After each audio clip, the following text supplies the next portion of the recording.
Hi, if you got a PlayStation 4 that you want to sell or just remove all content from for any other reason, this is how you do that.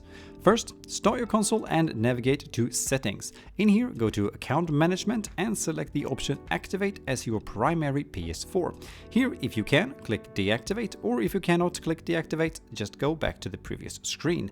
This step is actually not mandatory anymore, since the console nowadays does it itself before starting the reset process, but to have the least amount of hassle when setting up your next PlayStation console, I usually recommend doing it manually anyway. Now, with that out of the way, go back to Settings and scroll all the way down to the bottom and select the very hard to say word Initialization. In here, pick the option called Initialize PS4. You then get to pick whether you want to do a quick or full initialization. The quick option wipes all your personal files from the hard drive, including game data, save files, and account information, while the full option does the exact same thing but also overwrites the files with new data to prevent anyone from accessing the information again.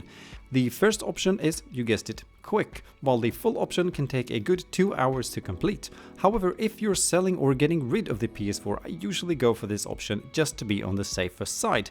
If you're though keeping the console, you should instead definitely pick the quick option.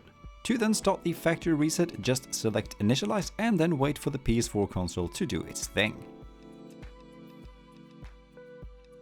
When the reset process is finished, the console restarts and brings up the System Setup Guide menu. Here, just push and hold the power button on the console for about 3 seconds to turn it off. And then you're done. Also, as a little bonus, if you for whatever reason can't start the reset process, another way of doing a factory reset is to first boot the console into safe mode. To do this, you will need your PS4 controller and a suitable USB cable to connect it to the console. First here, start by turning the console completely off. Then push down the power button again and keep holding it until you hear 2 beeps or 1 beep if you got the startup beep disabled, and then let go of the button. The console should now tell you to connect your controller and press the PS button on it. Upon doing so, you should then see the Safe Mode menu.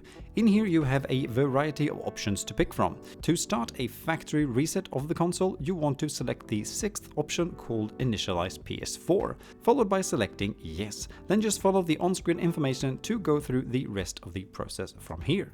And that's about that. Please share any thoughts or questions in the comments below and I'll do my best to answer them. Thank you for watching. Have a nice day. Bye.